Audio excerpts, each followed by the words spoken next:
Hello everyone, this is Teacher Rayma and welcome to my YouTube channel.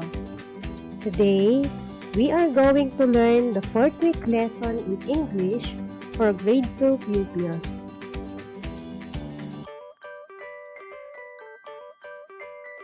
At the end of this lesson, you are expected to first, use a and an in simple phrases and sentences.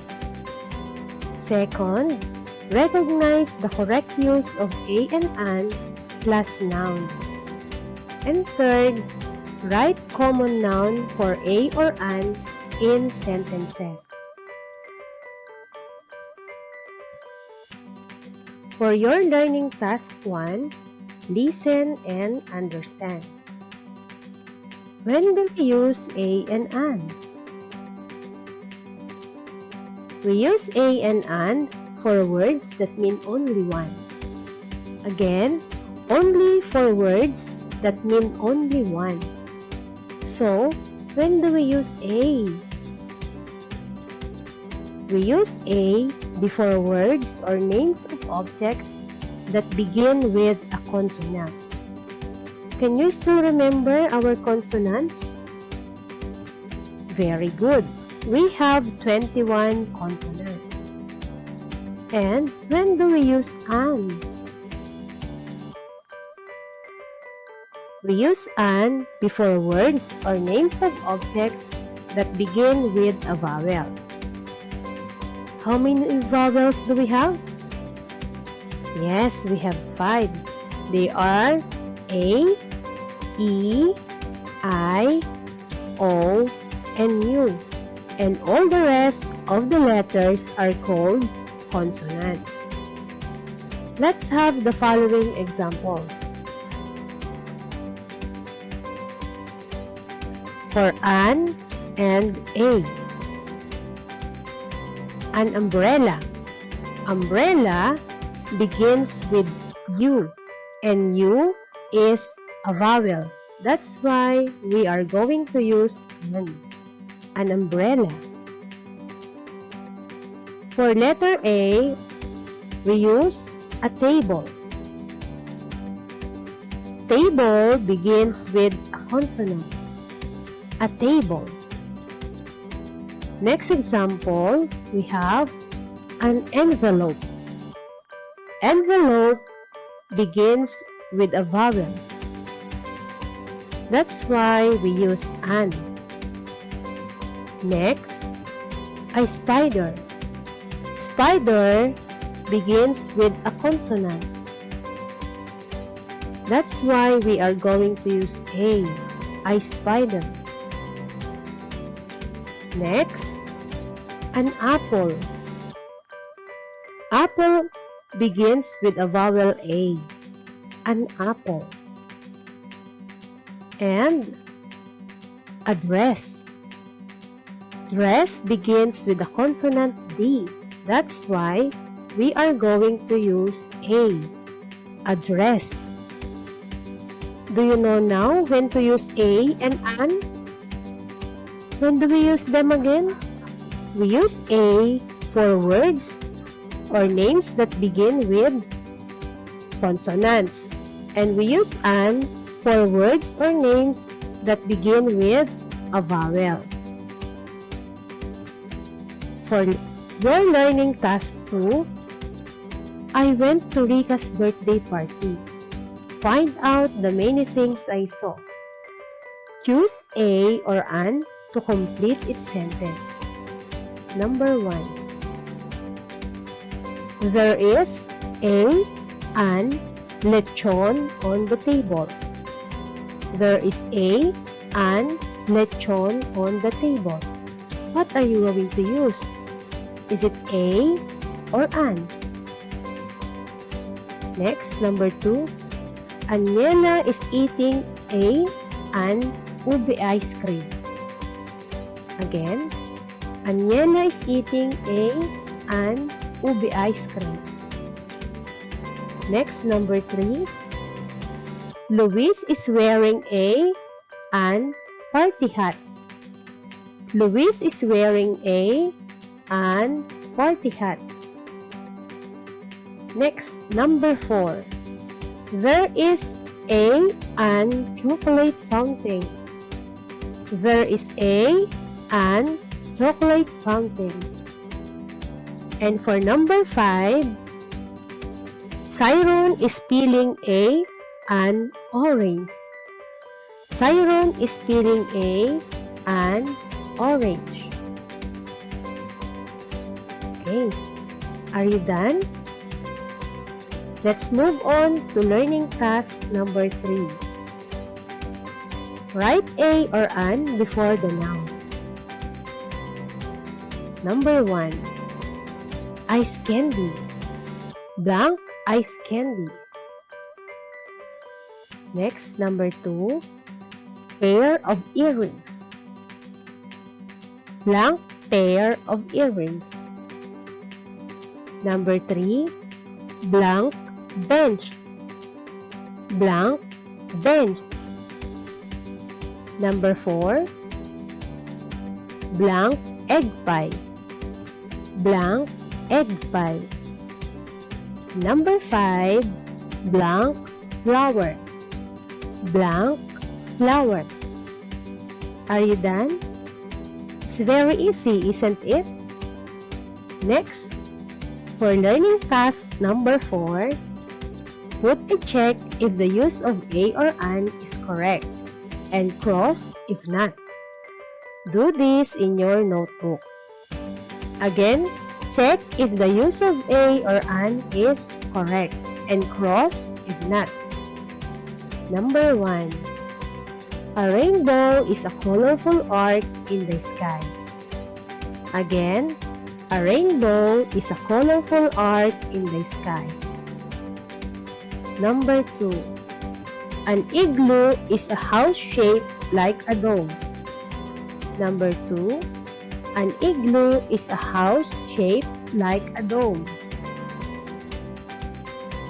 Number 3. I use an crayon to color my drawing. Again, I use an crayon to color my drawing. Number 4. An elephant can be seen in the zoo. Number 4. An elephant can be seen in the zoo. And number 5. Arnel plays basketball with an friend. Arnel plays basketball with an friend. For your learning task 5, remember, the articles a and an are used before a common noun. Use a if the beginning letter of the noun is consonant, and use an if the beginning letter of the noun is vowel. Again, a for a consonant and an for a vowel. Now, you are now ready to answer learning task number 5. Write a common noun to complete its sentence. Follow the kind of noun given in the parentheses. Number 1. I use a blank to draw pictures. This is a thing. I use a blank to draw pictures. Your answer should be a name of thing. Next, number 2. A blank is dancing gracefully on the stage. A blank is dancing gracefully on the stage. Your answer should be a common name for person. Next, number 3.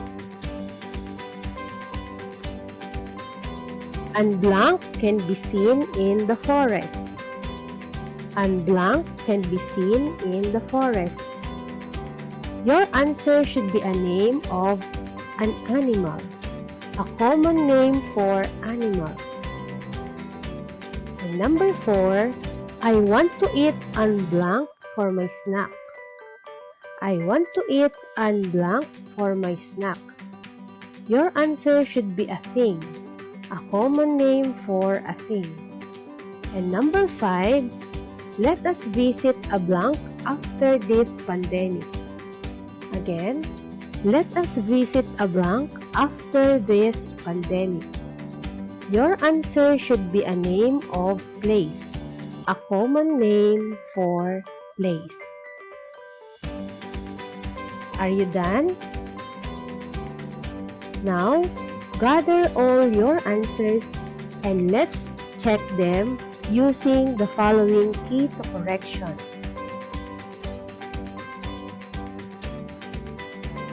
For learning task number 2, number 1, there is an lechon on the table. The answer is A. Very good, because lechon begins with a consonant L. So the answer is A. Number 2, Aniela is eating an ube ice cream. The answer is an. Ube ice cream begins with a vowel. And number 3, Luis is wearing an party hat. The answer is A. Party hat. The first word is party and it begins with a consonant P. And then for number 4, there is an chocolate fountain. The answer is A. A chocolate fountain. Chocolate begins with the consonant C. And then for number 5, Siron is peeling an orange. The answer is an. Why? Orange begins with a vowel O. Okay, next, let's check your learning task number 3. Write a or an before the nouns. Number 1, blank ice candy. Number 2, pair of earrings. Number 3, bench. Number 4, egg pie. And number 5, flower. For number 1, the answer is, can you guess? Yes, it's an. Very good. Number 2, pair of earrings. The answer is a pair of earrings. Number 3, a bench. Number 4, next answer, an egg pie. And number 5, yes, it's a flower. Next, let's check learning task number 4. Put to check if the use of a or an is correct and cross not. For number 1, a rainbow is a colorful arc in the sky. The answer is check. Rainbow begins with a consonant. That's why we are going to use A.